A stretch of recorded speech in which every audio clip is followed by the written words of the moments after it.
یک نفر میگه تو بیا این مولوی متوکل خامسه کنیم. کی هست؟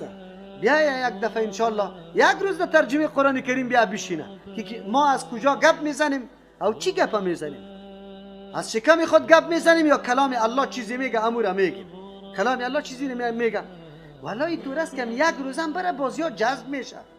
ما مغناطیس نداریم، مغناطیس همراه کلام الله متعال است. کلام الله متعال خاصیت مغناطیس داره. زمانی که با مفهوم و مقصد کتاب الله کسی بفهمه باز دیگه که گوشتش به انبورم بکنی از این عقیده نمیگرده. چرا این کتاب الله است. خیر الله ما و شما را قسم جور کنه، توفیقم نصیب بکنه که یقینا خدمت کتاب الله را بکنیم به اندازه قدر و توان خود. اراده زیاد داشته باشیم، همت زیاد. اینطور نگی ما میستم چیزی نمیتونم.